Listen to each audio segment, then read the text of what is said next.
Ladies and gentlemen, welcome to today's show, the Oshibis Disability Africa show. We told you this time we've gone, a notch higher.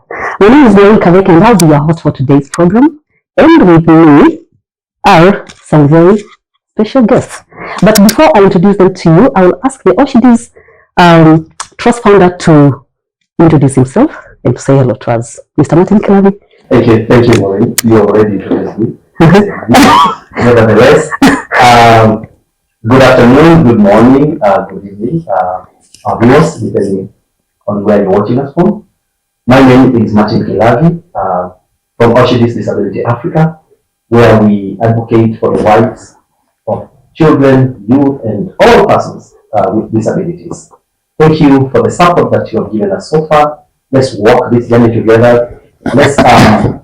Let's try to make the society a better place as we advocate for disability inclusion. Thank you. Thank you for that intro. On my right is a lady, a wonderful lady. Her name is Lucy. I will talk for her. Lucy, I will ask you to also say hello to our viewers and tell us why you are here, who you are, Thank you, Morena. Good. Is it afternoon or? Depending on where someone is watching from. So you can say good morning, you can say good afternoon. Let's call it afternoon, yeah? Good afternoon. My name is Lucy. A mother of two, a daughter and a son. I'm here because one of my children, that is the boy, is an autistic. And God has given me that grace.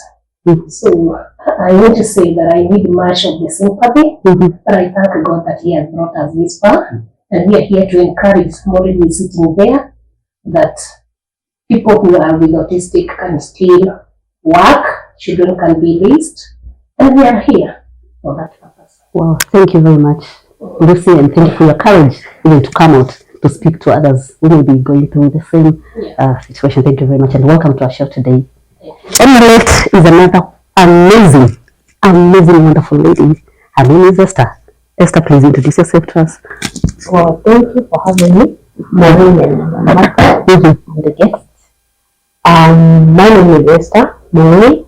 I'm a parent to two boys. One of them is autistic. I'm also a teacher and do a lot of advocacy for persons living with various disabilities. Yeah, thank you. Ladies and gentlemen, help me to welcome. Where do I begin? A great man of God, a teacher of the gospel, a counselor. What else can I say? A man who can dissect the Bible. He can actually give you like 10, 20 Bible verses without referring to the Bible. He's an amazing father, spiritual father to us. He happens to be our spiritual daddy. He is the founder of Fountain of Grace Church International. An amazing teacher, a father, and a husband, and a father to many, not only to his children, but to us all. Help me to welcome Reverend Dr. Michael Musango. Thank you very much, sir, and thank you for creating time to be with us today. It is such an honor. I'm grateful, and I must say I'm really honored to be here, and just being invited to contribute my little knowledge and wisdom into the subject for today. And so I trust that by the end of it all, we will be a blessing to someone. Yes. Wow. Thank you very much. We actually depending on you today for your counsel. Tested and proven. Yes, and so you have a lot of faith in me. Yes, and so we know that you give us the right direction. Okay. Yes. That's great. That's great. We trust that it shall be well. Yes. And everything shall go well. Yes. Yeah, because some of these things are not very easy, especially for the parents. And even at times as hosts, we do not know what to tell them up until we get someone with a higher authority like you. Because we are able to tackle some issues both spiritually and also intellectually. And so we trust that with your knowledge and even with the Word of God, with the knowledge of the Word of God, and even the general life, you'll be able to guide us in today's program. So thank you very much. Asante. Yes, Martin, I don't know if you have anything to say now. Sorry, kick off and you tell us what you're talking about today. Yeah, sure.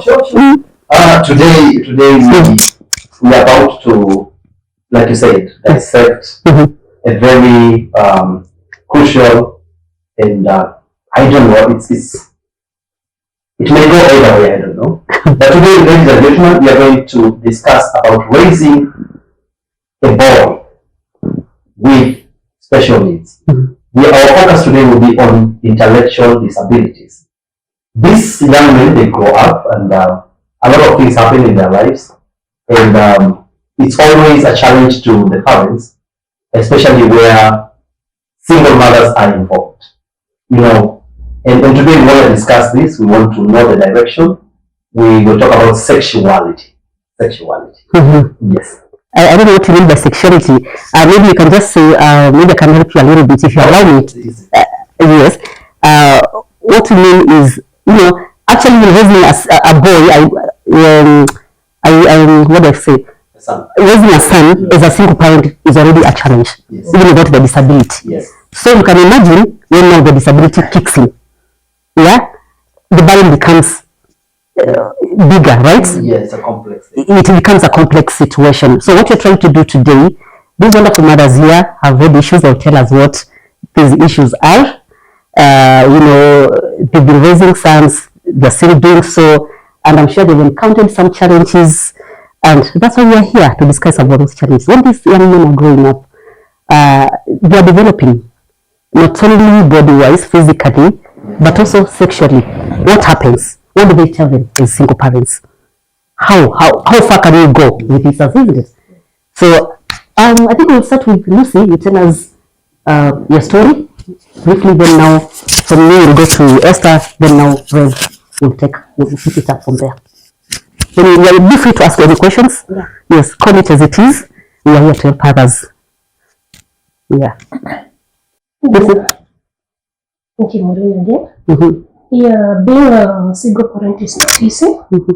For me, I lost my husband 2015. I may just believe it. And being left with 2 young kids, my daughter was 6 years and my son was 6 months. It was not an easy task. And I think during the time of mourning, hustling here and there, that is when I came to realize James is also autistic. It's not something that I had seen before because it normally comes up around 1.5 to 2 years. That is when you find the symptoms.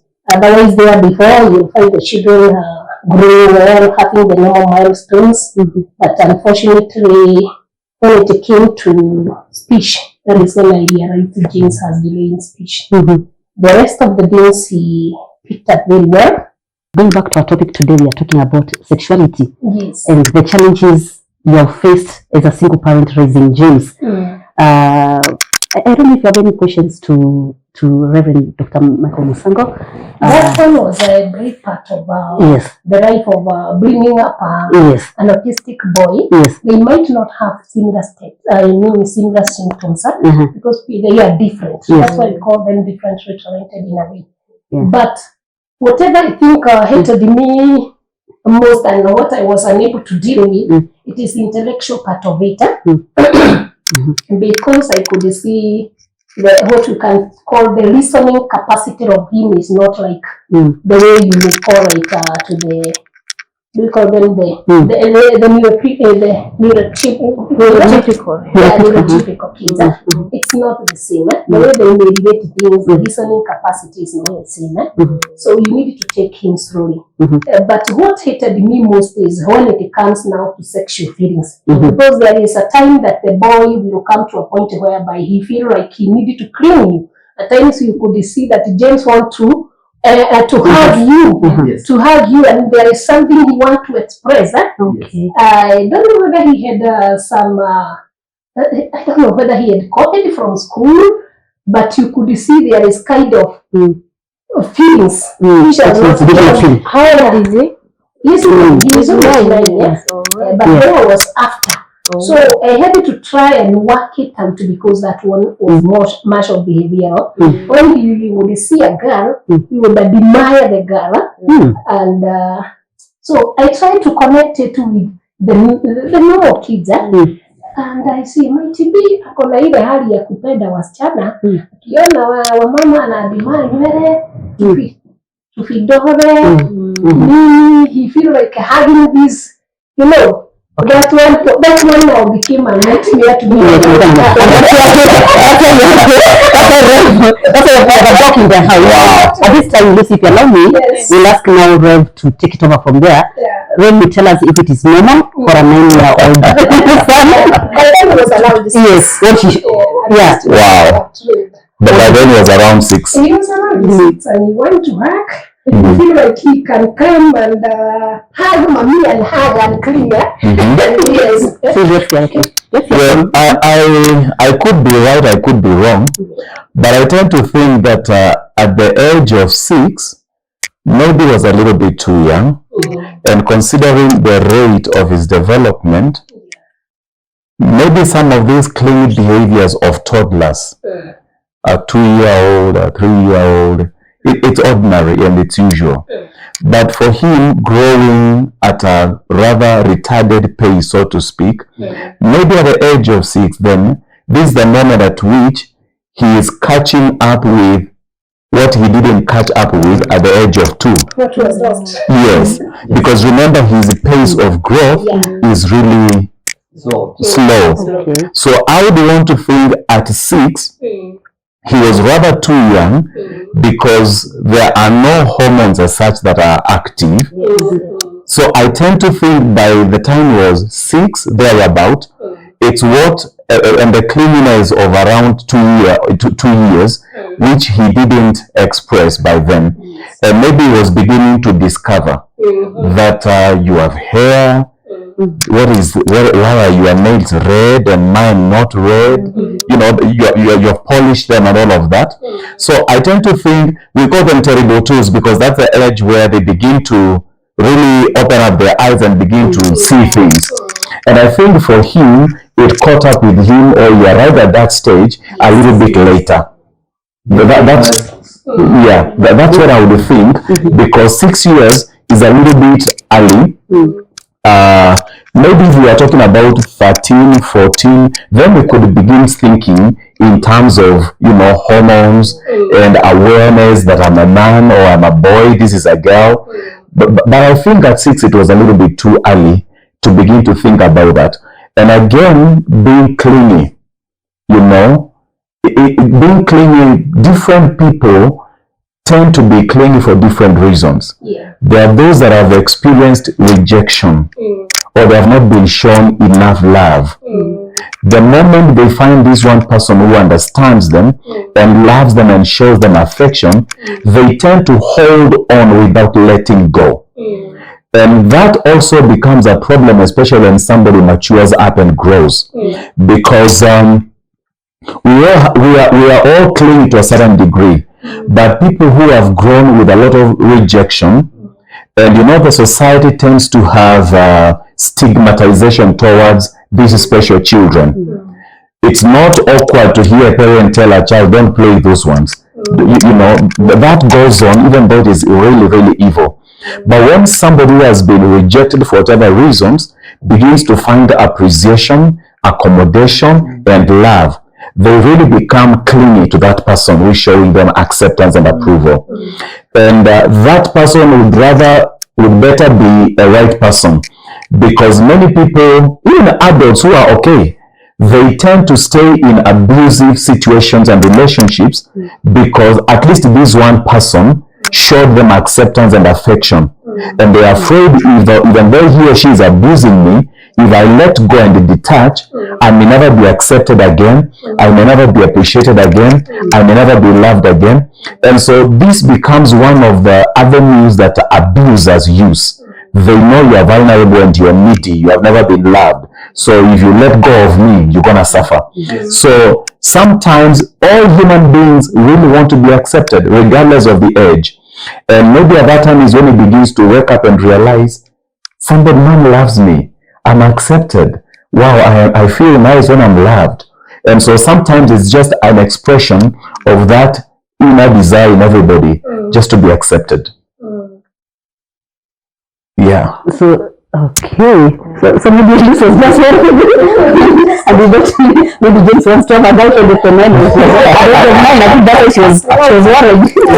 Now it is a bit clear. Yes, no, yeah. There is something I think was realizing also, in addition to that, I have a daughter. And you know, in this age, he discovers that we don't normally wear the same type of clothes. My daughter wears dresses, and for him, he wears most of the time trousers. There is no way you find, according to our Akasha setup, that the boys are wearing dresses. Yes. There are times that you find a girl you pull a trouser, but most times they have dresses. So you will see that there is something he wants to understand about my daughter. So when she is either wearing the clothes in her room, she wanted to open up very fast. When she gets in the toilet, she will follow, he will follow her very fast. It's like there is something he is after. So I don't know how we can treat this or how we can understand this. Now, I would say that maybe he's still in the discovering stage. Why are we different? Why is my hair short and why is hers long? Why do we wear different clothes? Who is this person? Why are we different? You can find that inquisitiveness is there. And what you begin to do now is possibly just begin training like a little child of a year or 2 or 3, that you are a boy, this is a girl. Boys dress different, girls dress different. This is your sister, and just begin growing with them at their pace. You know, one time I was taking a walk in the estate long time ago, and I bumped onto my college mate. And I was walking with my son. By then he was about 2 years. And then my friend he insisted, come, I'll show you where we live. A family person as well. And when we walked in, he gave us a cup of, a glass of soda, and my son a little cup to take his milk with. And the boy would spill milk on himself. Then I'm like, no, stop doing that. And this elderly man tells me, you are trying to force the child to behave as an adult when he's a child.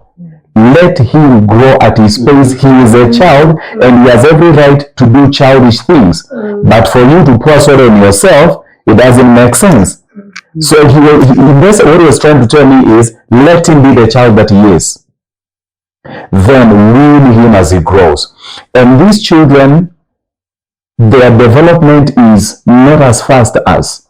So sometimes you have to walk with them slowly as they grow at their own pace. They may go through those stages when they are 8, stages that they should have gone through when they were 4. So what you do is that 8 reduces to be their 4. Assume they are 4 and begin growing with them. Yeah. Then discovering the environment.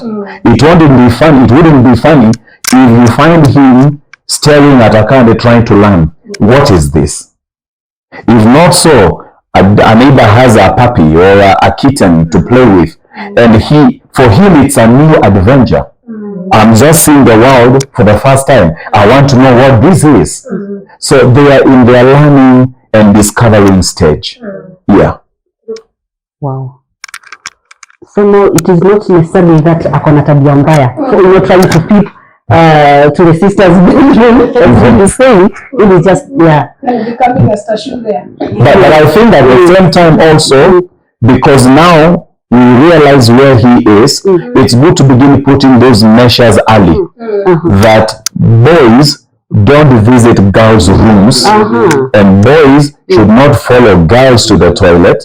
So it's because it's the learning time, now this is even the best time to begin training and putting these rules that boys normally don't do this and girls normally don't do this, and boys and girls, you begin putting it together. So your sister is a girl, that's why she's different from you. And ordinarily, boys don't go to girls' rooms and boys don't follow girls to the toilet. The same way is beginning to learn and understand. And if he can ride and go for swimming right now, his brain is developed to a level where he can be taught and he can understand and grasp concepts and begin to relate with them. Yeah. And also, Rev, I think I'm also worried about is desire to cling on people, and I think also at this time and at this development in his life, maybe she needs to train him not to cling to everybody. Yes. Because you never know when he grows up maybe another 2-3 years. Yes. Where you'll be attracted to. Yes. You know, avoid him trying to cling to someone else and then they take advantage of him. You know what is happening right now with the LGTB community. And then they see this kid and always a lot of love. And maybe could it be also because of the loss of the dad?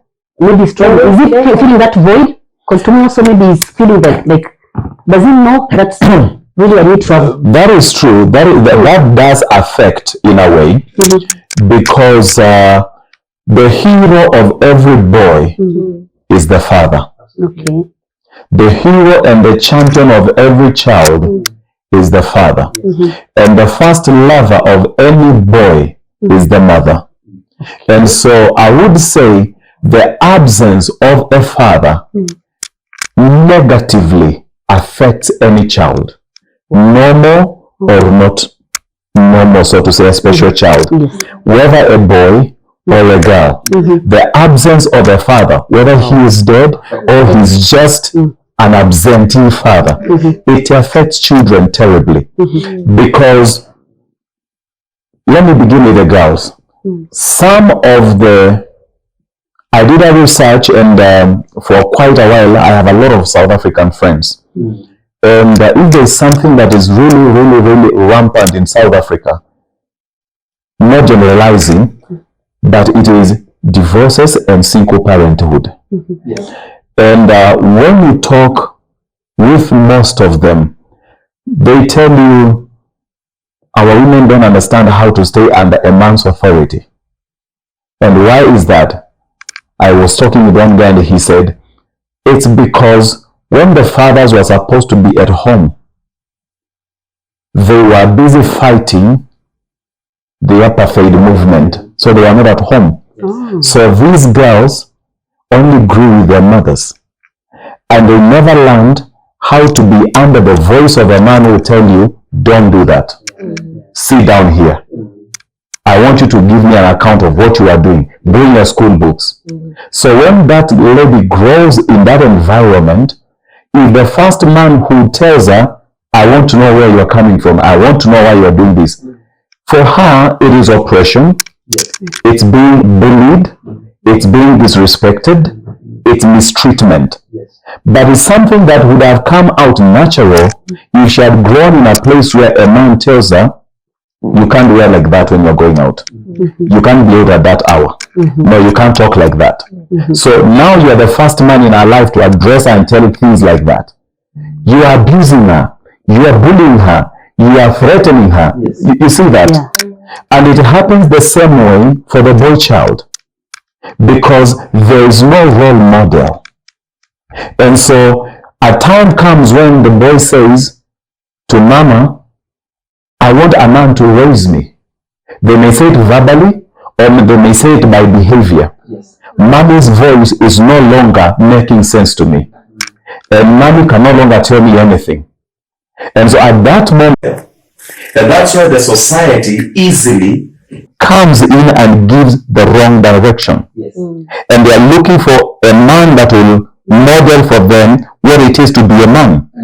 And they are likely to fall into the hands of a gangster, into the hands of a drug addict, because that is the nearest shape of a man they have seen, and they are looking for a way to be made to feel we are men. So the absence of a father affects children negatively, both male and female. whether special children or regular children. Okay. So it is very, very important. And that brings in the issue of, you know, the society coming up with dependable care groups. Mm-hmm. And these dependable care groups can be found in churches. Mm-hmm. There are other different organizations like this, where we have people that can really model and raise and mentor these children well. Mm-hmm. I believe that single fathers as well are facing their own challenges in raising girls, you know, because when the girl gets to an age where she's having her cycles, who's going to change her tampons? Who's going to teach her and show her how to use them? So the challenges are real and they are there. Dear viewers, allow us to go for a short break. Lucy has explained her story. We are yet to hear Esther's story. Yes. We still have a lot to talk about, yeah? Yes. So now we'll come back to the questions and what we'll agree upon. So, see you shortly.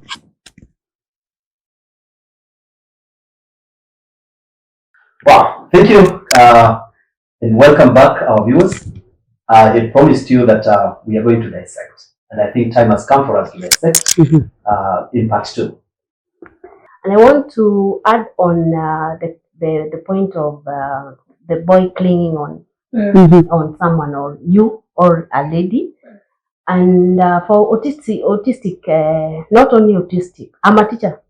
As you say, also a teacher. Wow. You understand I'm a special needs teacher, and there are stages of learning.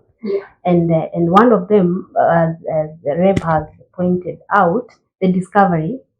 Actually, discovery, exploration, and experimental. They want to learn things, and now, given that our kids are not able to get information and process it, like get it, using our senses, how we get information, seeing what. So they also like to learn using the visual, seeing what is happening, because sometimes what they get, they may not be able to process and bring it out. That's why they have even the delayed speeches and stuff. So the issue of cleaning, I don't think it was more of a sexual, but it's just a stage, and they also find security in people. Yeah. They find security in people, and they're able to read you. That's why they're able even to manipulate. As much as you're not having a conversation, verbal or whatever conversation or communication, then they're able to read you, what kind of a person you are. So they get closer to you, or they get, they can push you away depending on what you show them, So that's the point of the cleaning bit. And I like the fact that Rev has pointed on fathers being absent. I think now, Martin, sexuality,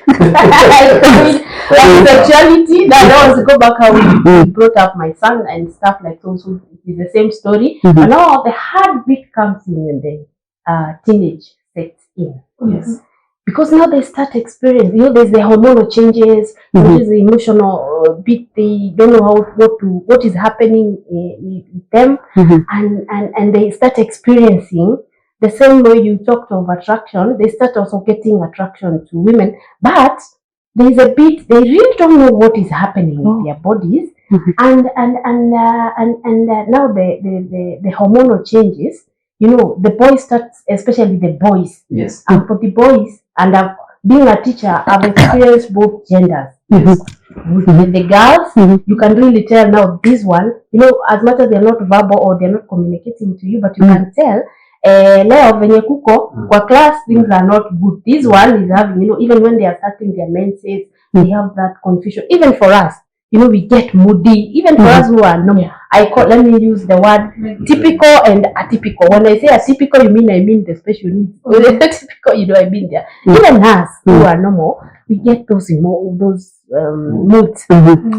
Utaki kuambiwa, utaki nini. They also get them. And given that they are special, or they have that intellectual disability, does not mean they are not growing sexually. Every other thing is intact. They are growing. The girls will experience the hormonal changes, and they will experience those moods. They will experience during their period. They will go through that whole stuff. The most unfortunate and the most funny thing is You know, they don't even understand what is happening with my flow. Why am I having blood? What am I supposed to do with it? At what time should I change my my pad? And what is happening in it? So, on back to sexuality. Now, for the boys,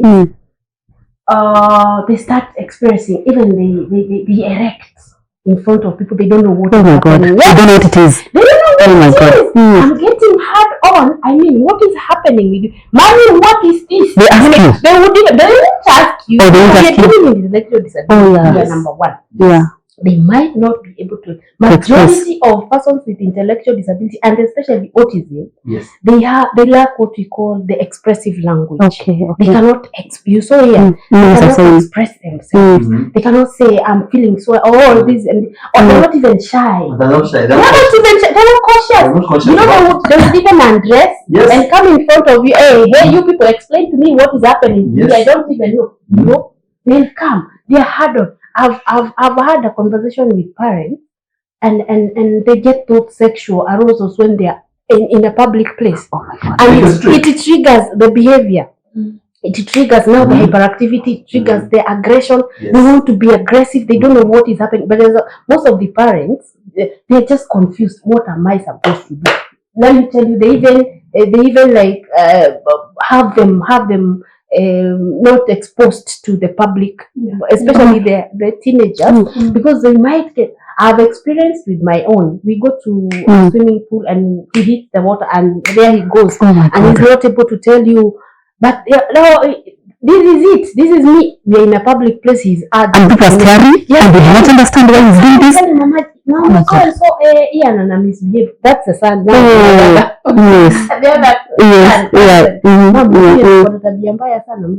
happened? What happened? And akienda kwa swimming pool, anatoka, you know, he feels the floor is more helpful because it's warm, and probably having erected, he doesn't really know what to do with it. And not only him. I don't want to say my students, but I've worked with several kids, and they get it and they come, and you know, they have no idea. So at this point, I would like to ask Reverend, at what age should we start teaching, like our children, this is the right time to have sex? Or, you know, it's that confusion, like you feel, who's gonna teach them? Because for these kids, they learn, the way you say, they learn through what they see. And even what we teach them, the ADLs, the activities of daily living, you have to teach them. This is how you take your brush. This is how you brush your teeth. This is how you know, as a parent, I'm at that point where I really don't know at what time and how am I even going to start to teach him. Because you have to literally teach. This is what happens when you're having sex. This is and we are not only teaching sex, quality sex. You shouldn't touch a lady. This is when you should, you know, how you go about the whole process. And I'm not alone. And it is so serious that oh my God, parents will be asking the same question. So, at what age should we come in? You know, but even before Rev speaks, I'm just wondering, they're not able to comprehend what it is having a girlfriend, Lucy. So even how do you start telling them you do this? You don't know what a girlfriend is. No. Listen, we learn already. Like the far we've come, there are milestones. They have learned. By perspective as a teacher, there are things that you train them and they learn. Now here we are coming to address something that is so natural. You know, we cannot ignore the fact that they also need affection. This is a natural process. They also need affection, intimacy. We cannot ignore that. We want them to learn how to live. You know, the other things they have learned how. Like my son is so good in cooking, so good in cleaning, so good in doing those other stuff. We have trained them, but there's something that we're ignoring. Their sexual needs. He's now 19. I'm looking at by the time you're 25, should I not, and what's going to happen? Wow. About authority.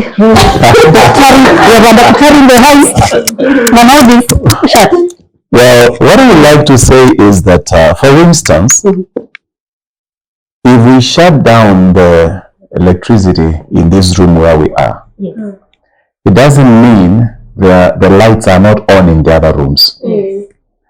In the same way, if in one area of their life they are affected, it doesn't mean that the other areas are not growing. Yes. Okay.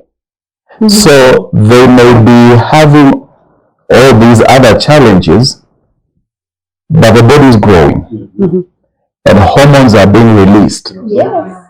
And the voice is breaking. And the breasts are beginning to form. And all these things are going on. Now, it is sad for the most part of it is that we are the ones who can see. They are not aware and conscious of what is going on with them. The truth is, even as when we are growing, we found ourselves in this confusion. Yes. We found ourselves in this confusion. Yes. And the voice is breaking. And you are wondering what is happening with your body. So, as if that can be confusing to us, what about these special children? So, the responsibility really lies with us who can see and tell where they are. So, we are actually the ones to take the responsibility. And like I have said, there is no a particular year that we can say when they get to year 10, begin teaching this, and when they get to year 12, begin teaching this, because they are all developing at different stages. Even with just us, some of us developed early, others developed late. So it is upon the caregiver to observe the trend and the growth. And if all these other traits and behaviors can be learned and acquired through learning and training, even this also, sexuality, we are able to train them. We are able to train them. And I think it is really, really important, because how do you walk down in the streets of Nairobi or any other city and you meet with a lady that you can see clearly she's mentally challenged, but at the same time she's pregnant? This is to show you that she is normal in every other way except mentally. And somebody abused and took advantage. Yes. So it is very important for us to protect these children, and at the earliest onset of these body changes towards puberty and adolescence and all of that, we take the earliest opportunity possible to begin to train them. And I think also it is not really very possible to contain them in an environment where they are not exposed to the world and other people. But I believe it is really important at that point to begin also to limit, because they're no longer children now.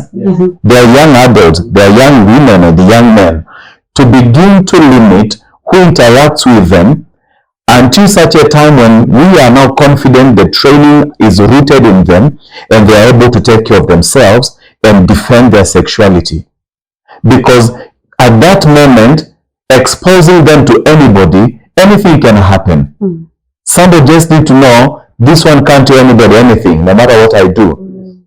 And it's really, really, really, it's an abomination. Yes. And so, whereas there isn't any particular age, it's us who that are monitoring and are with them as caregivers that should understand them. Yes. Now, in moments like those that you take them out for swimming, and all of a sudden he has a hard-on, and to every other person there, it's a question of how was this child raised? Who is the mother? Who is the father?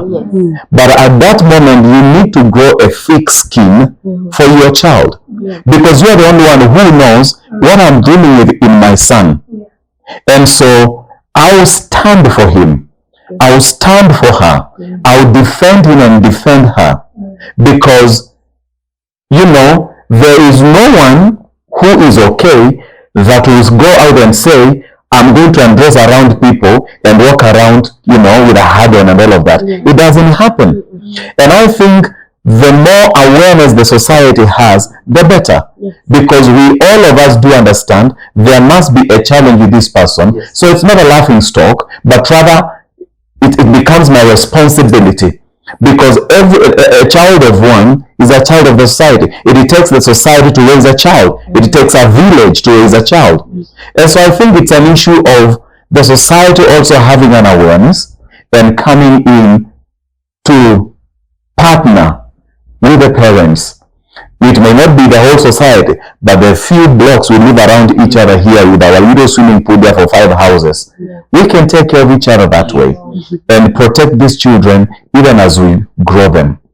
I think that's what I would say. Yeah, well said, brother. And I have a question for you. In our work, and Esther here can bear me witness, because we come across so many scenarios. On sexuality, there are parents who have done it differently. And I want you to comment on this and advise, because it's the reality on the ground there. That's the reality.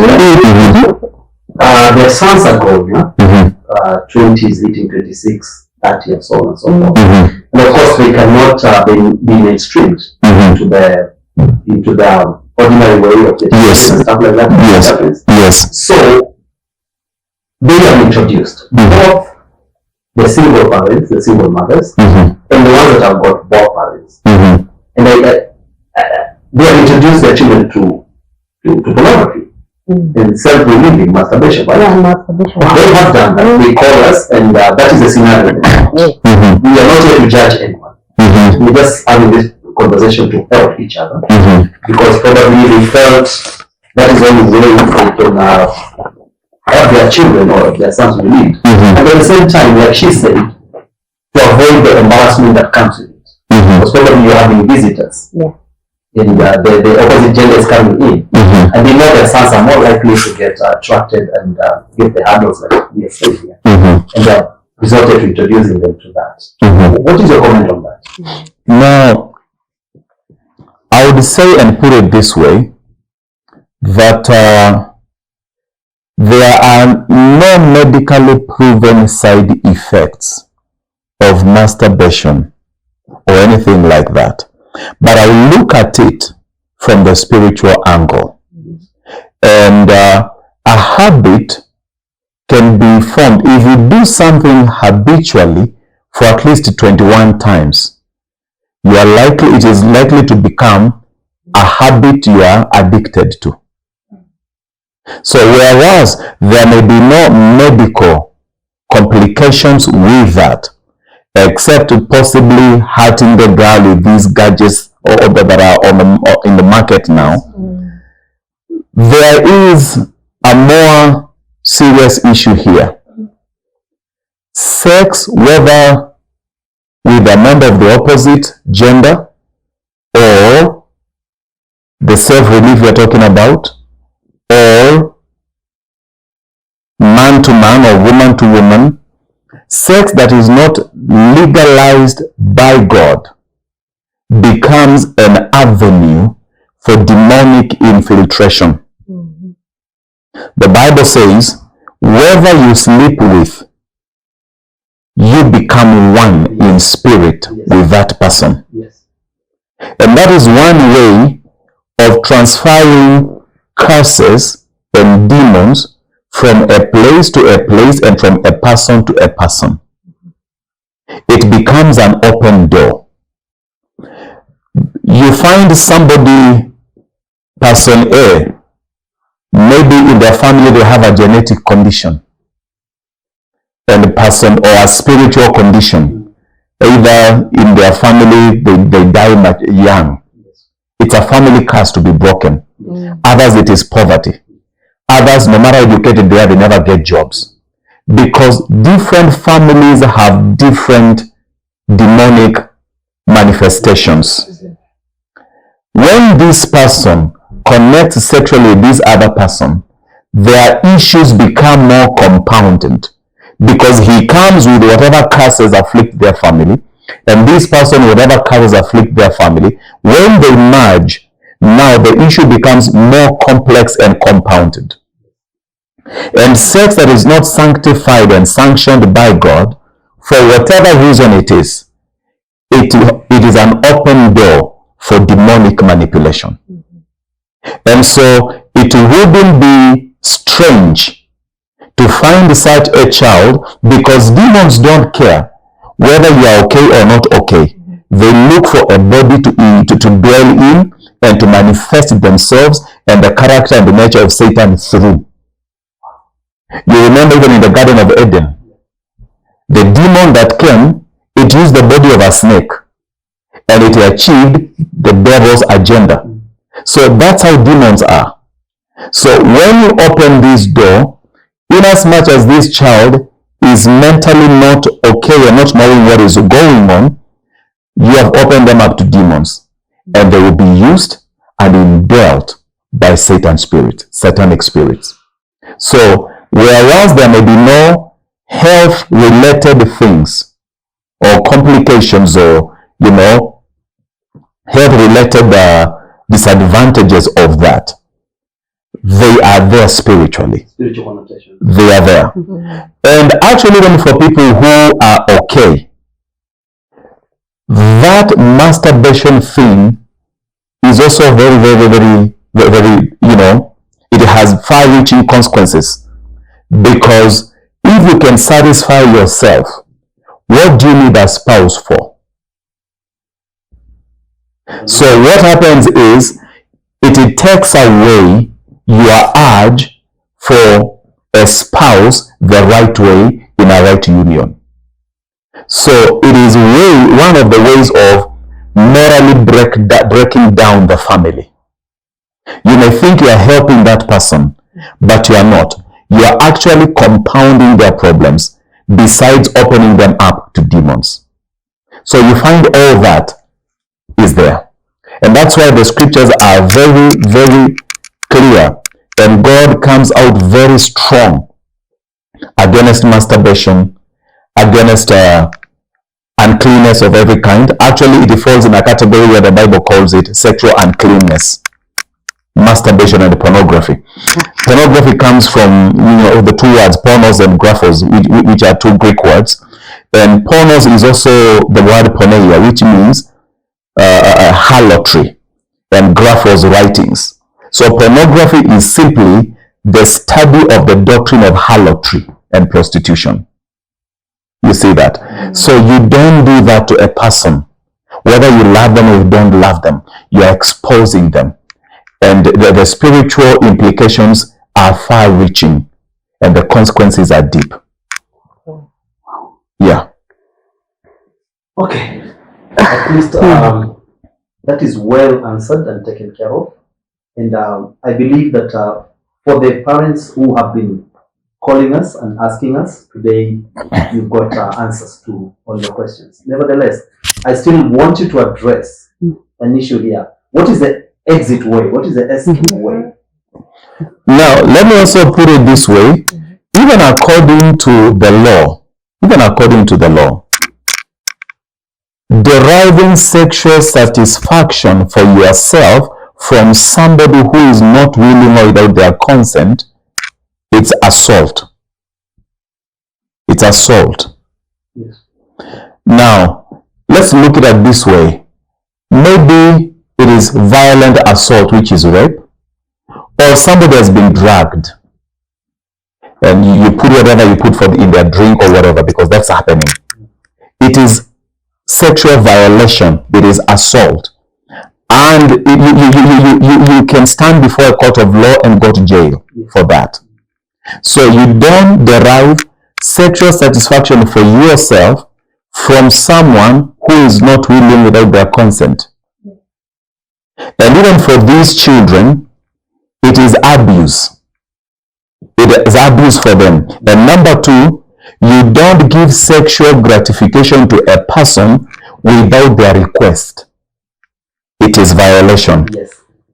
It is violation. Yes. So morally, legally, and spiritually, it is wrong. Yes. It is wrong. Absolutely wrong. The question is, did they then tell you to relieve them? Did they tell you, help us with this? So you went against their will, so it would be taken legally. And the such parents shouldn't do that.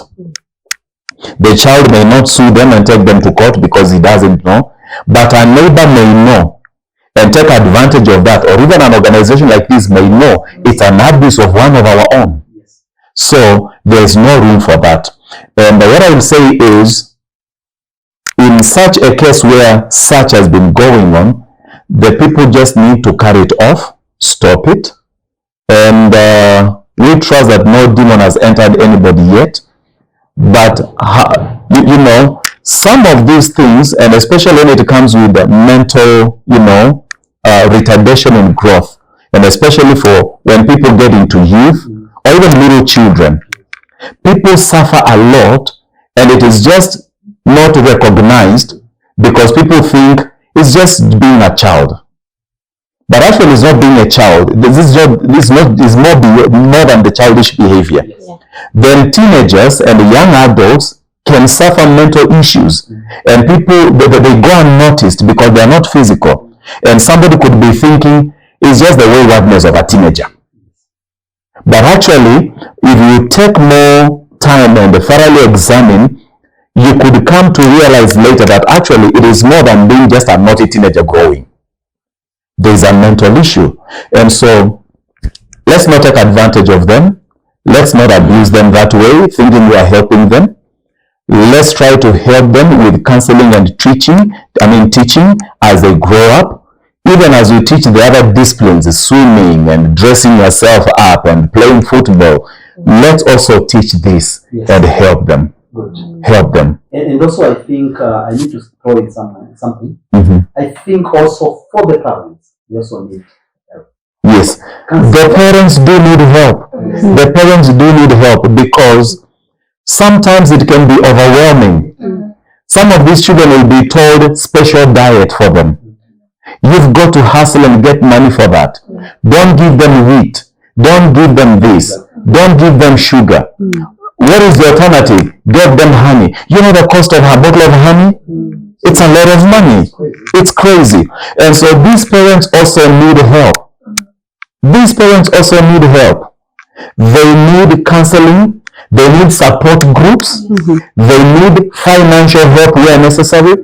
Because some of these challenges, don't decide you have the money, you can be buying sugar and coming to your children.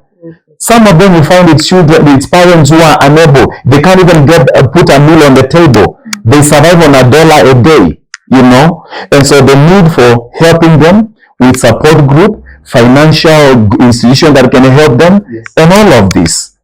It's our problem as a society. We should have, and those parents need to be accepted. Because the society can stigmatize not only the child, but also the parent. And no parent says, I want to have a child that has a challenge. And so we need to realize sometimes it can be chromosomal, it can be in the DNA and the genetics, and nobody chooses that. Nobody chooses that. It could be sickle cell. Other people in their religious mindset would think God is punishing this family with something they did. No, far from it. It is just a complication, maybe genetic alteration somewhere down the line, something happened, and nobody chose that. How many of us take our spouses to hospital to be examined whether we are carriers of sickle cell? No, very few do that. Very few. And after you get married and you have your child, you begin realizing your child is anemic. You begin realizing this child is epileptic. And so there is a spiritual angle to these things, and you can believe God for a miracle. But at the same time, we need to accept these parents as well. And we need to show them support and acceptance. Yeah. Wow. Wow. Even as you continue with this topic, Rev, maybe you can clarify for us. I'm just thinking, these children like Ian, who's 19 years, another maybe 5 years, maybe? 24. Or let's just say maybe matures up, yeah, to the age of getting married. Now, again, is it allowed for the parents to get them spouses to marry? Yes. What do you do? That's what I wanted. Yes, what do you do? We just let them to stay single and continue to strain with these sexuality issues. Know that masturbation is not going to be allowed. Yeah. How do they go about it? I would talk of a couple I know. I would talk of a couple I know. This lady, the husband passed on a few years ago, and we came to discover, and she came to discover way later, that actually the husband is schizophrenic, and the family all along knew that their son is schizophrenic. And so when this lady would go, they made an arrangement where their son and this lady began growing an attachment with each other. And the son would be put on medication, so it wouldn't show. And every time she visits the family to go and see the boyfriend, a bright chap with his doctorate, a bright chap, when she goes to visit, the sisters are all over following her, you know, and then trying to make sure the uncles and the cousins don't come close. And for her, she thought, this family loves me, they want to be with me everywhere. I'm getting married to an amazing home. Everybody here loves me. When we're going to the river, they want to help me fetch the water and carry it. But they were protecting her from knowing the truth and having someone else meet her and tell her, this is what is going on with the chap you want to marry. It was only after getting married that she began to observe funny behavior. She'll be trying to serve the guy a cup of tea, and she's holding the pot of sugar and the teaspoon, you know, and spoonful of sugar, and the guy will begin screaming, you want to kill me, you're holding a gun, you're holding this, you're holding, and he said, no, but I want to serve. So finally is when she discovers that guy has been schizophrenic all through his life. Very bright in school, he had a doctorate, very sharp and very bright, but still battling this. You see that? And so the woman later began feeling, I was conned into this. I was tricked into this. What I got married to is not what I'm living with. You see that? And this gentleman, apparently they have like, I think 3 or 4 kids. I'll keep the identity private. But he was barely at home. He was barely at home. He gets money. He's all over the city with every girl and every woman. Barely at home. And if he's not at home, he's in a rehab somewhere. So they basically never got to have a marriage that was fulfilling. So the question therefore is, would you rather have someone's daughter into this scenario? What if it were you? What if it was your daughter? What would you think? So I wouldn't give an answer and say, yes, let them marry, or no. But I think some of these things are subject to evaluation and seeing the growth.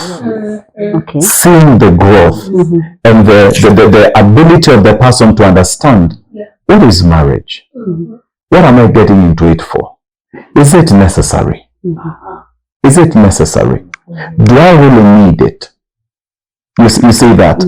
Because you don't want a situation whereby we just move, because when people get married, the obligation and the responsibility, you know, they cease being a responsibility of their family so much, the parents, the brothers, to becoming the responsibility of the wife or the spouse. Are you transferring responsibilities and duties to someone else? When you transfer them, so to speak, if it is transferring, will that other person to whom you have transferred these duties and responsibilities, will they have a life? Or even will they manage? Will they manage? Will they have a life? So these are the questions. These are the questions to ask and evaluate the person's progress and development and growth and ability to process information and the reality of life. Okay. Yeah. So I wouldn't say yes or no. Okay. Yeah. Subject to evaluation. Yes. Yes. Yes. Wow. I would come in for the interests of a parent. Because the group that we are dealing with here is a group that is not able to. Okay, at first we are dealing with intellectual disability. Their reasoning, as we had started the conversation, Lucy mentioned about the reasoning. Their reason, sometimes you have to reason for them. Yes. You have to reason for them. Yes. So, and as they grow, they're also learning new things. Yes. So when it comes to marriage, you're also reasoning for them. Yeah. And at some point, I also felt like I was making fun with another lady. I told her, now it's for me to do the interviews. He will, if I let him stay, he's gonna stay like that forever. Yes. Yeah, and there are needs here we need to address that he is struggling with, and that is where we get stuck. Now, when it gets to him getting married, it's us as parents to come in and reason on his behalf.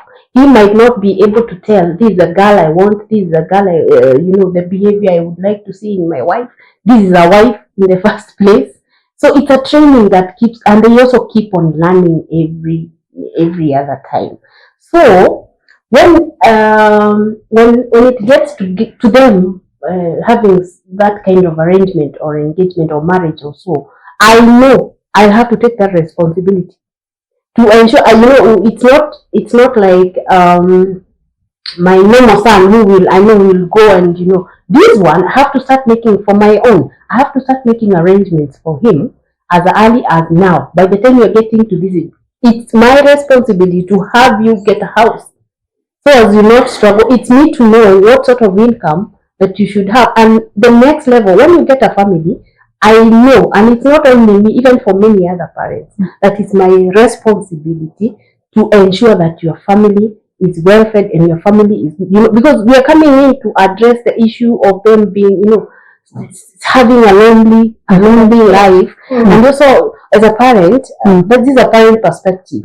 I would like to see my son have a family. There's a continuity, there's a continuation of, he at some point I won't be there. But what if he has his own kids who are going to take care of him, or his own kids who are able, we worry of many things. I may die, God forbid, and he is alone, and he has one brother. The things that we worry about, but God is there anyway. But now the thing is, my point is, it is our responsibility, as much as we want them to reason. The group we are dealing with here, they cannot reason on their own. So you reason for them. You actually even have to think of who to marry and the kind of a person whom I would like my son to get married to.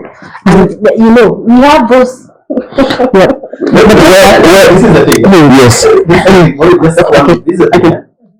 And I'm also speaking as a parent. Our fear when we wake up every morning and look at our children, the reality is we ask ourselves, what will happen to them when we are gone?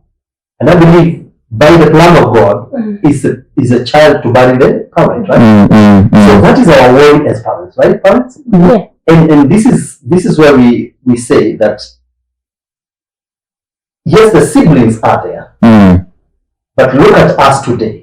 How often do we speak to our siblings at our age? Barely, hardly. But we still talk to our parents if they are alive, right? Yes. Every other day. Yes. So we feel as parents that the best person we can leave our children with is a spouse. No, not even a spouse. Most of us do not have spouses. We were left, isn't it? Ladies, when all this happened, we lost our spouses. But the best person that we can leave our sons and daughters to when we exit the world, we feel is their children. Yes. We feel it's their children because we are regular here, but we speak to our children, our parents, if they are alive. Yes. And that is what plays in our minds. And then we come to where Esther is bringing the issue of, do we need to make arrangements for our children to have families for the sake of them having children that we can look after, we can help look after, now that we are still energetic and still there. So that when we are exiting, perhaps after 100 years, then Joshua will have someone who has gone through university, called his son, who I believe will never forsake, no child forsakes their parents. They can have someone to look after them. That's where we are. We covered a story last week of Mr. Mwanzia, who came to the show specifically to cry out to the world to get a wife for the son. And believe me, maybe we've not gotten time to talk about it. Yesterday I received some messages, even some calls read, and people asking me, are you guys serious? Why should we marry? Is it a must that these special needs people marry? Don't you think you are exposing the world to more of these conditions? Yeah, you get. So I think someone want to get Joshua a wife. Yes. And I'm not opposing it. Esther, I know. you know, a conversation, this time you're looking for a wife for Ian when he's autistic. Are you not worried for this daughter who is coming to your house? What will happen? Suppose he pass the gene. I said we'll talk of atypical and typical. Atypical is the special needs and typical is us. In my mind, I know if I got Ian, this generation that we are having now, of course he's going to get overwhelmed. Because they know, they are know it all. When they are good, you'll still get a nice girl, but they will never be on the same page. I fear for my son to be abused. These guys will go out there, they're in the wild. So at this point, I would look I would look for a girl who's not like regular. Yes, but someone who they can, match. They can match. Yes, they can match. I'm not worried about God is there. We'll pray that we don't get an autistic child. And even if they this is a pattern. To us by combining Ian with another autistic child, maybe. Another condition. Unless you tell me physical. What she's saying, what she's saying, what I believe I understand what she's saying. Is that there is a possibility that, of course, with their consent, because most of these disabilities in today's world, they are visible. Okay? Everybody, I mean, most of people now they know about schizophrenia, whatever it is. So they are visible. So you ain't going to dupe anybody into it, most likely. So what she's saying is there are medical interventions. You can bring this one, of course, with their consent, this one, and the medics can look at it, they can advise. And advice from the medical perspective. Yeah, I think that's what the viewer wants to know also. If you do that,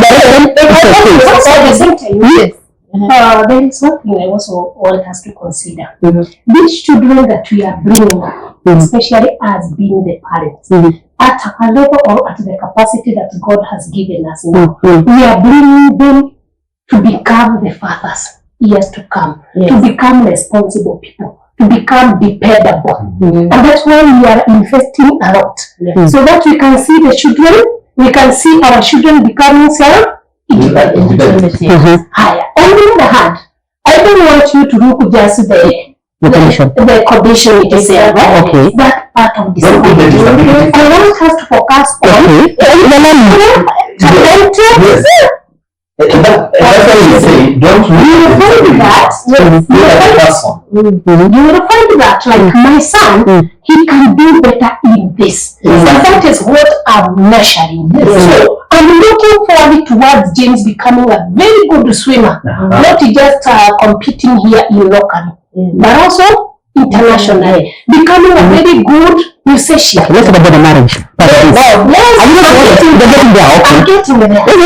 So whatever we are trying to do now, as we measure these talents, we are measuring these children to become dependable. And when they become dependable, independent, and also dependable.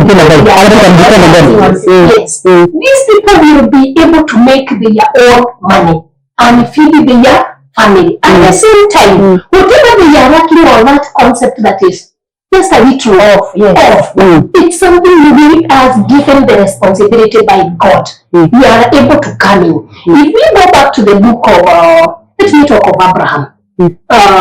Abraham, when he wanted his son to get the wife, Isaac, he is the one who intervened, by the way. Yeah, I remember that. He is the one who intervened. Okay. He specifically said, I want you to get my son Isaac at the age 40. Get my son wife at a specific place. And we wanted to get in and also get that. You know, like for me, the dad is not autistic. I'm not autistic. I'm an autistic kid. Okay. But sometimes you look back and say, this one, the way they behave, probably there are some traits, because I also don't like noise. So you start doing your own self-assessment and stuff. But it's okay. But now I'm here as a normal person. I'm speaking on behalf of my son who is autistic, who cannot express himself. Now the probability of even there might be that in the lineage, but it is not a must that they're going to get an autistic. Actually, is autistic. Yes, and even if they'll get a genius because already himself is a genius. The research that is there. Autistic is not anything to do with genes, but it is passed to generation. It is inheritance.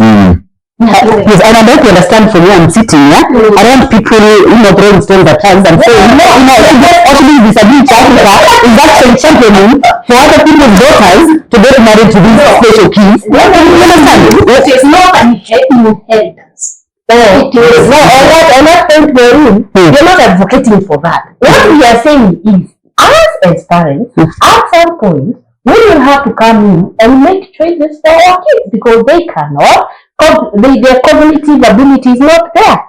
They are intellectual, they have intellectual disability. That is what we are saying. And it must not be necessarily another special needs or person with a disability. Esther, for me, I've no problem, personally, if you seek consent of the other family, of the also the other family. Also, I have no problem there.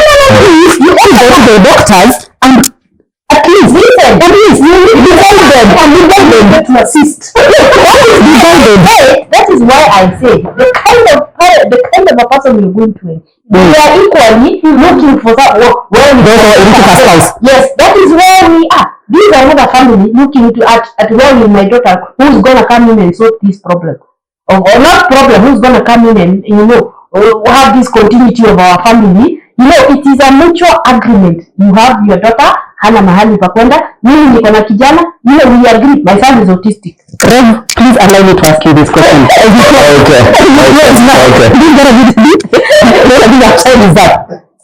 Now, according to you, according to the word of God, I don't know how to put this question, but yes, is it also possible that we allow these children to stay single?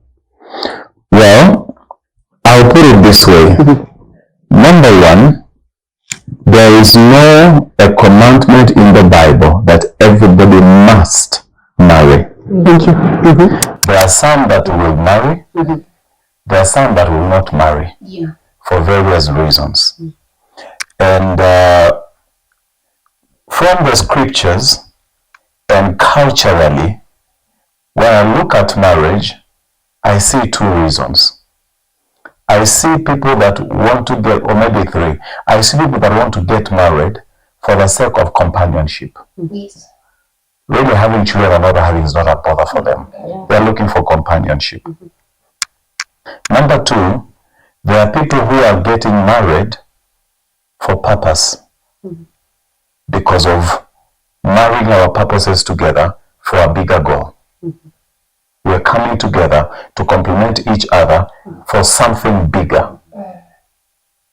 Then there are those who get married for the purpose of having children, to carry our name into the next generation and to be taken care of when we grow old. There are those three purposes and reasons for getting married as it comes out today. And all of them are very legit. All of them are really, really, really very important reasons. Absolutely important. And I would say that I have seen situations, though they are quite few and rare, But I have seen situations where someone who may be mentally a little bit challenged or with a condition or special in one way or another, I have seen situations where parents came together from different this family and this family, and they agreed there is land for your daughter to till and farm with her children. Let her get married to our son. And it doesn't matter, our son may never be there because he is not all that okay. He may not be there, you know, as a husband in every single sense of it. But we can assure you, for the sake of having seed for our son in the future, and for him to be taken care of, there is land, there is an inheritance. I have seen such arrangements, I have seen. Okay.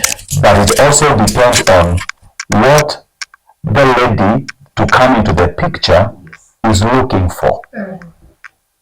So having said that, I will still say it is open for discussion. There is no rule, there is no law. And if such an agreement is arrived at with the mutual consent of the two families, I don't see anything wrong in that. Okay. If the family says, no, we will not transfer our responsibility to somebody else, there's nothing wrong with that. So it is neither a yes or a no thing. Yeah, so all I'm saying is that there are those three reasons why people get married. For companionship, for purpose and destiny, and for the purpose of having children to raise the next generation. So having said that, I would also do say that for the purpose of future generation, I have seen such arrangements. I have actually seen quite a number. Maybe it is only happening where I come from. No, it is there. But I have seen such arrangement where they will say, our son is a man, and is perfectly a man in the sense of it, he can father a child. But because his mental growth is a little bit retarded, we cannot assure you that he will be there to play the role and the duty of a father, so to speak. But we can make an arrangement. Here is business for your daughter to do and raise money and support the children. We will also support. Here is a farm for her to farm and till and you know, pay bills for the children. But we cannot guarantee that our son will be more than he is because of this mental challenge. You know, so the families have come together and arrangements have been made, and such marriages do exist. I know of at least 3 from where I come from. I know of at least 3 from where I come from. Actually, some of them are, 2 of them are our immediate neighbors. I have seen that. So such arrangements do exist. And the children got note of that? Okay. The children, one of the ladies actually came with her own children. She married into this family for this gentleman, and she came with her own children. And the children had inherited the name of this man. And they take care of him. I mean, he is the kind of a guy that will wake up in the morning, and it has rained and everybody is planting and they're going to the farm. And you just say, wow, it rained very much. You guys, whoever wants to farm, this time it looks like you are going to harvest a lot. And that's all he has said. From there, he will take his breakfast, and it's as early as 8 a.m. He will go to the neighboring town and just sit there. And he'll be there the whole day and look at who is coming to town and look at which bus has come, who has come from Nairobi, who has alighted. And he will tell you, buy me tea, my friend, you have come from Nairobi. Give him his 5 shillings or 10. He buys his tea and he's happy, he goes back home in the evening. And he eats dinner. Yes, and they are farming so much. The children are going to school. I think one of them actually had a proper wedding not long ago. I think she married him to Meru or something. And they bought the guy shoes, bought him a suit. He's our dad. Yes. And he was told the time to walk the girl down the aisle. When it comes, hold the hand. When he got back from the wedding, he removed his shoes. He doesn't even wear shoes. He removed his shoes. He removed his suit, and he went back to the neighboring town. It's such a relief for Esther and Lisa and Martin. And I'm going to love you more. So I love you more. I've seen that happen. I'm sure you have read now more than ever. And the lady in the farm, she'll sell the produce from the farm, buy him a shirt, and give him some pocket money. Wow. I have seen that. There is hope. So that marriage is for convenience. Yes. It's not for purpose. Yes. It's not for companionship. Yes. Because, so to speak, Cheney is never there for Kankilonzo. He's never there. He will meet in the morning. The farm is there. They will farm and make good money and sell and take the children. The woman will take the children to colleges and all of that. And give him pocket money, and then wakes up in the morning, you take tea, and if yesterday he was at Karingo, then tomorrow he will go to Changondo. That's a perfect family. Well, you don't see there at the market. The other day, you will not go to Karingo or Changondo, you will go to Mwani. But the lady is there for him. Yes, That's what I'm saying. There's hope. That There's hope for them. There's hope for you. There's hope for Joshua. Oh my goodness, time is against us, but we're ending the show on a very high note. Yeah? My goodness, there's hope at the end of the tunnel. They were just giving us a perfect example. My goodness, I'm sure Esther is going home happy. Lucy, there's hope for James. And also for Martin, there's hope for Keisha. Yes. Yes, and even other parents who are watching us, there's hope. Well, thank you for gracing this occasion and gracing this talk and program, and even for giving hope to these parents. Maybe we can start with the Lord. You give us a starting shot, then we'll finish with Martin, then we close. Well, I would say that let's love everyone, let's accept everyone, and until they get to the point where they can take care of themselves, let's protect them, and let's invest in terms of training into them, and let's love them. Wow. Amen. That's a wisdom right there. You've had it from the doc himself. Lucy, in a second. Yeah. Second may not be enough. So I'm very happy about the session of today. It has really raised my hopes, and also the voice of the parents who are not here with us. And I feel like we have vision as the parents. Let's get into training. Training is hard. This is not a burden, but this is a responsibility that God has given us. Let's invest in it. Let it train our children so that they can become independent and dependable in the future. I know and I believe they are great men, they are great women, because God makes them so. Amen. Great was right there. To you, Esther? I think I'm the most hopeful person. Wow. You didn't hope Because most of the questions have been answered. Wow. I also believe for many other parents. Yes. Number one, the issue of the story of this. It's called what?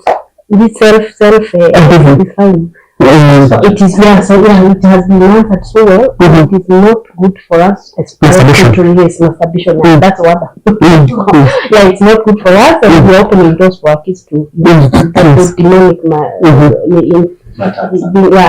So we avoid that as parents. I've had a conversation with parents who like let their kids do the stuff, because they don't have a choice. So as per today, can we, make an observation of that. The other thing is, we protect our children and invest right in training, then we are good to go. Yes. Thank you for that.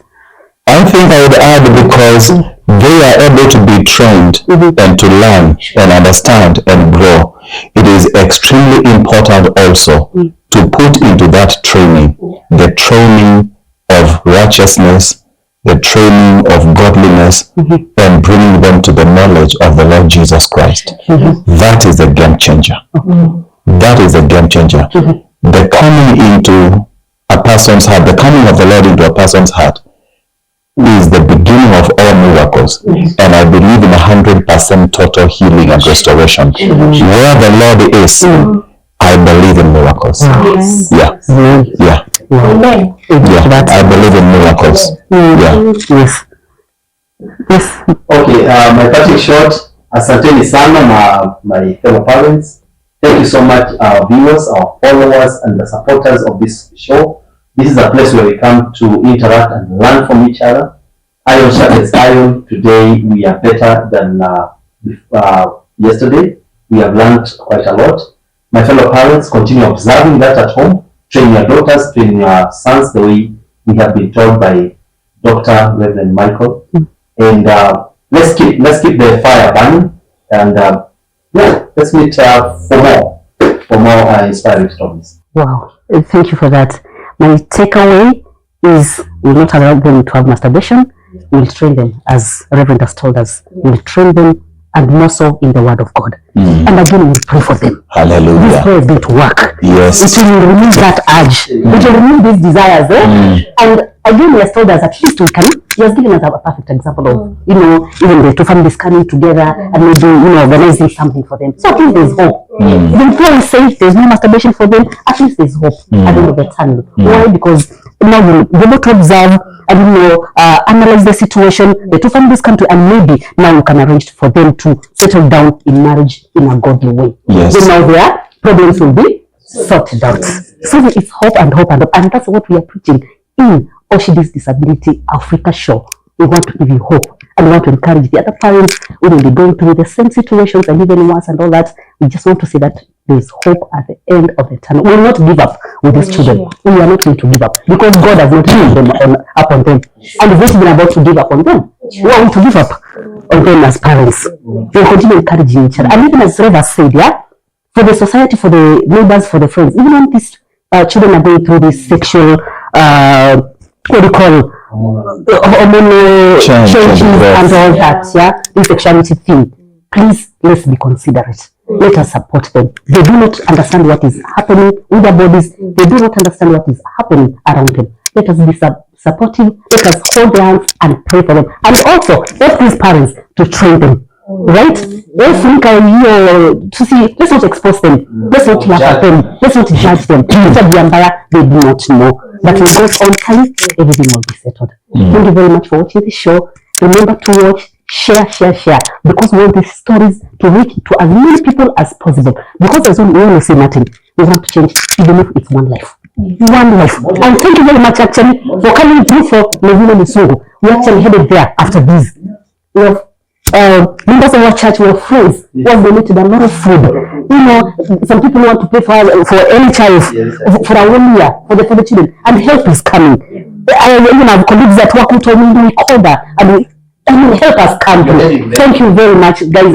You're showing us so much support, and together we are going to change other people's lives. We want to show these people love because we are, we have experienced God's love. We want to share the same breath.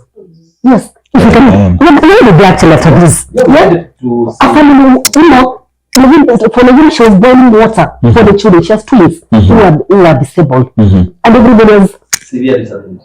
Yes, and everybody else has thrown her into the pit. Nobody calls her, nobody talks to her, nobody. And so we have to come in. Yes, because we have to show God's love. There to cut a cake. Yes, they've never seen a cake in their lives. Wow, that's great. With some friends and then that's great. Yes. I celebrate you. So it is through your support that we are able to do all things. And our hearts are filled with joy when we see a life, or even one person smiling because you did it. You're not going to do it alone. It is through your support. So please continue watching the stories, continue sharing the stories, continue subscribing. We are almost at 700 subscription. I'm looking at 1,000.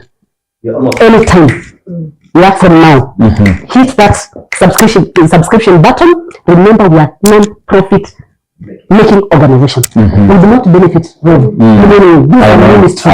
These are ministry here. Because you have taught us to give back to society. Yes. No, our spiritual father can tell you. Yes, he has taught us to be a blessing to others in the small things, or with the much that God has blessed us. I don't want to show God's love, Esther. I want to show God's love in your support, yeah? Because if you can't live as an example, then what are we? What Christianity are we preaching about? Which God are we going to talk about? We cannot even feed one, yeah, we cannot make you smile and give you hope that James is going to get a wife. What are we doing in this one? So, yeah, thank you for watching. Let's meet next week with more stories. Bye. Bye-bye.